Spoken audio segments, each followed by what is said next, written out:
So what we're trying to do here is just pull together the strands of all the bits and pieces that we've been talking about. We've got the registry work that feeds to the reconciliation system. We've got the EIEPs that are flying in and out, various methodologies, various ways of understanding them and so forth, at least for network billing. Sorry, there are lots and lots of other. I did note, by the way, you do realise there's an EIEP for new connections, a set of protocols. If you wanted a standard way of doing it, it might be worthwhile looking at that one, at least of transmitting the information.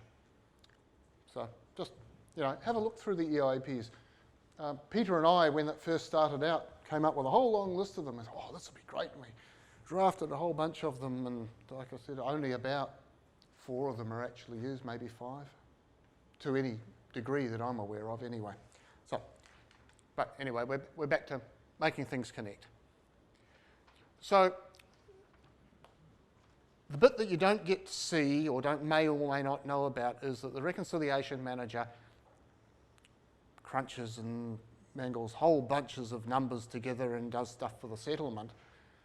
Some of that information is available to distributors. And that information that's available to distributors, I've already mentioned the GR120, and there will be a list coming up. And this is how you get to it. So you do need to know what your logon and password is, and you do need to click that button and get into the Reconciliation Manager portal. And then you click the Downloads button, and you get a bunch of various different file types available. And there's a lot there. And you've got menus that you can select which ones you want. You can select your period, and there's date filters and other bits and pieces too. So if you didn't know it was available to you, here it is. And this is your view at the reconciliation data. It's the list. You can actually look at it from your thing, but this is a list of what you will see.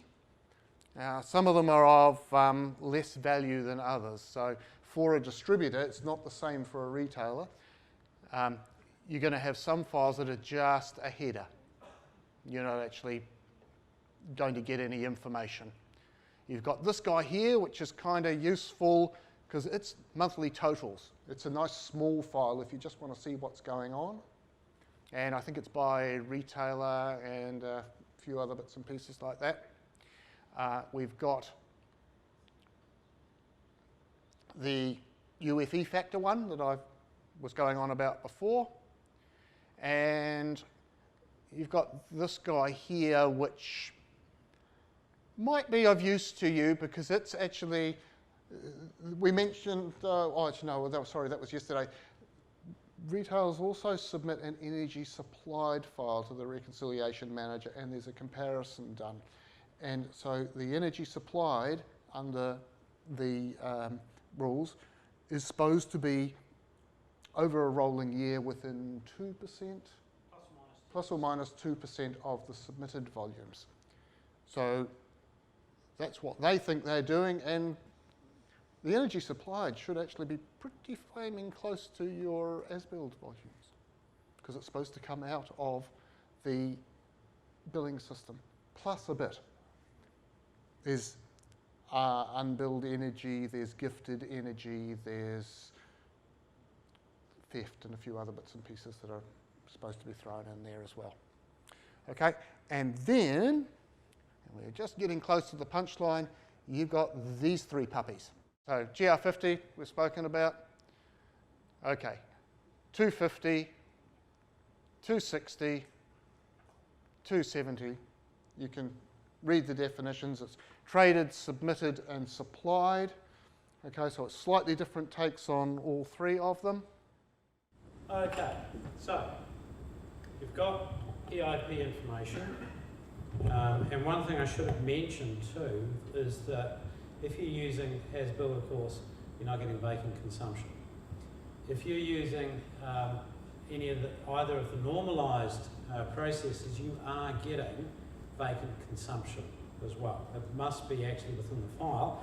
And we also require vacant consumption to be reported to the clearing manager. So we don't care if the retailer has a contract with a customer or not.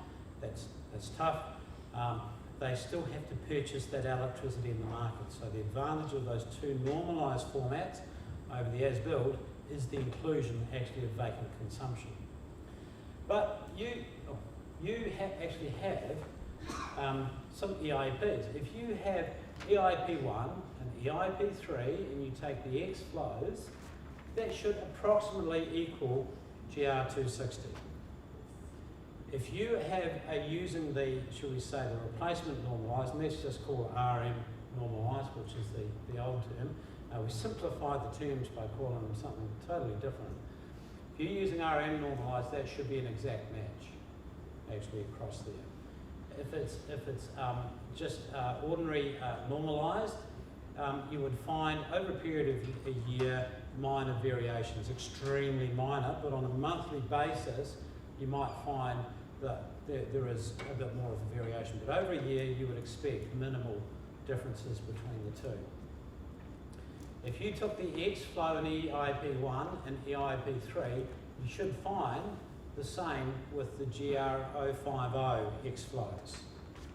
So you can actually check your volumes actually through there. If you're using as-built, expect a difference between the two, which will represent vacant consumption over a period of time.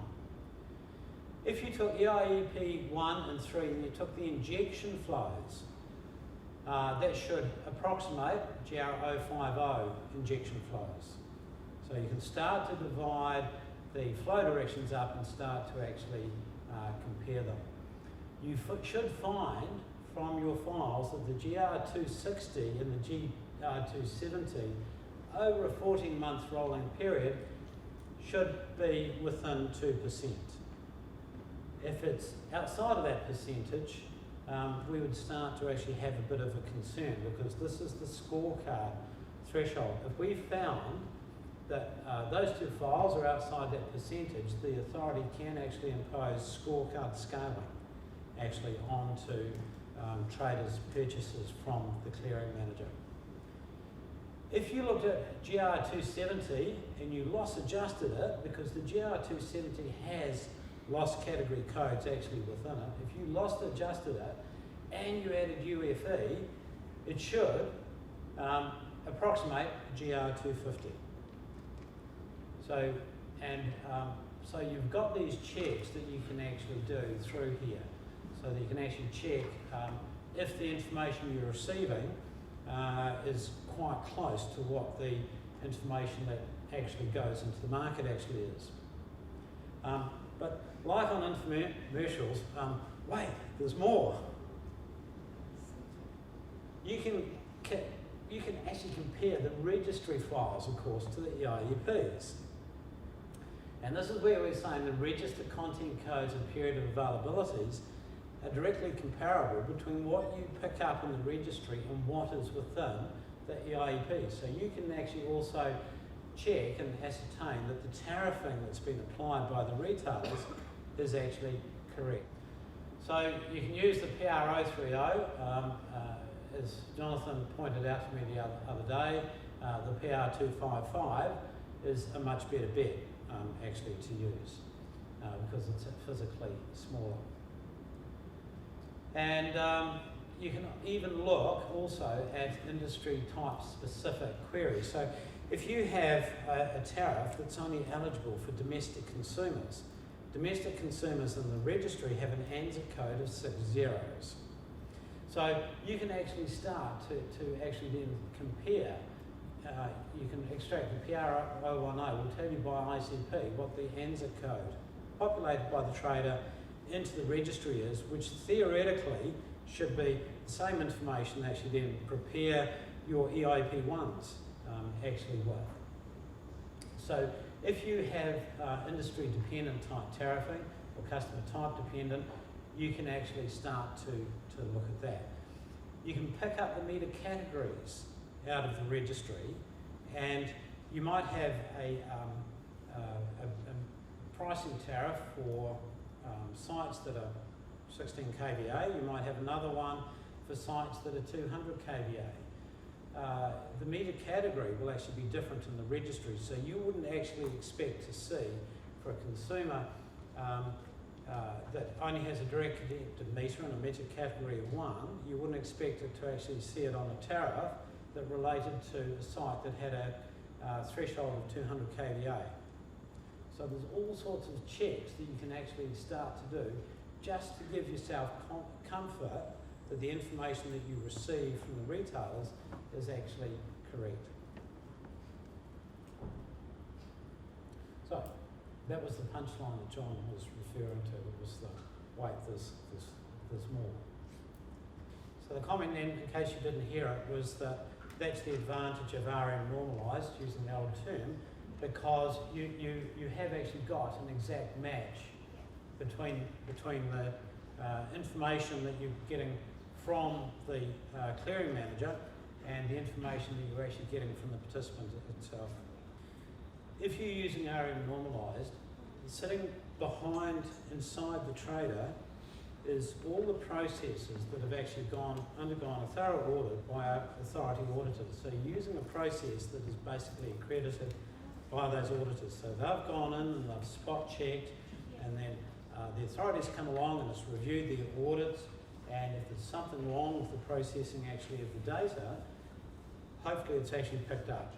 If there's a process issue, it should be picked up, but individual errors won't because of the sheer quantity of information. But then you can compare between what actually goes into the market and in the EIEPs to make sure that the aggregation into EIEPs is also accurate. So people don't make deliberate mistakes like that. They're errors that come in at the time they change systems or rebuild systems, and it might come back to the developers understanding actually as well, and that's the value of the change control audits and using market data. Something I just wanted to show you, and it's not that, that's it. We mentioned about UFE. So this here is a view of UFE from 1 May 2008. That was May 2015. If you were receiving RM normalised, your R0 file would have been that amount out. Now that's over all consumption, not just non-half hour. That's actually all consumption as well. So the non-half hour volume, the error would have actually been about 4%. So when we view this, we see this as a ring wave going through. So we see R0, bad, looks bad. You get R1 in, suddenly looks a lot better. You get R3 in, it's looking really good. You get R7 in, it's looking even better still. And it's really just the accuracy of estimates, the forward estimates that are actually used by retailers in their submissions. What we have noticed over time is that UFE is actually improving through the electricity market. That could be due to better data handling processes and retailers. There aren't a lot of networks that have modified loss factors at all over that period of time. There may be issues to do with picking up errors and emissions with meters as AMI is rolling out as well as part of it. But just to go through, and not actually showing you any, not telling you who the networks are, here's a network's UFE, which is really unusual. That is really very strange. Here's another network where it was running high UFE and it went down for a period, and then stone me, and it's actually gone back up.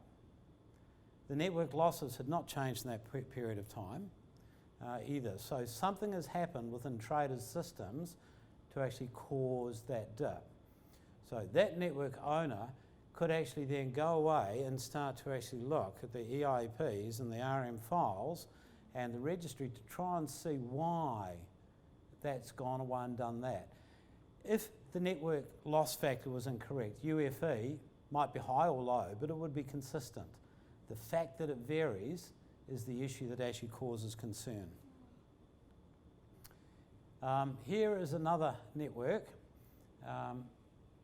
That piece there actually happened at the time that a retailer went to half-hour settlement. So there was obviously an issue with the meter readings that they actually used.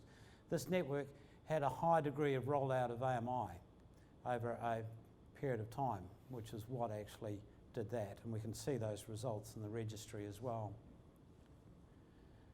This is a network that didn't have AMI installed, and they didn't change their loss factors, but UFE is actually increasing. So the question for that would be, if you're a network owner, why is UFE increasing if I haven't changed my network losses and I still have all the same number of ICPs? I would expect UFE to be consistent.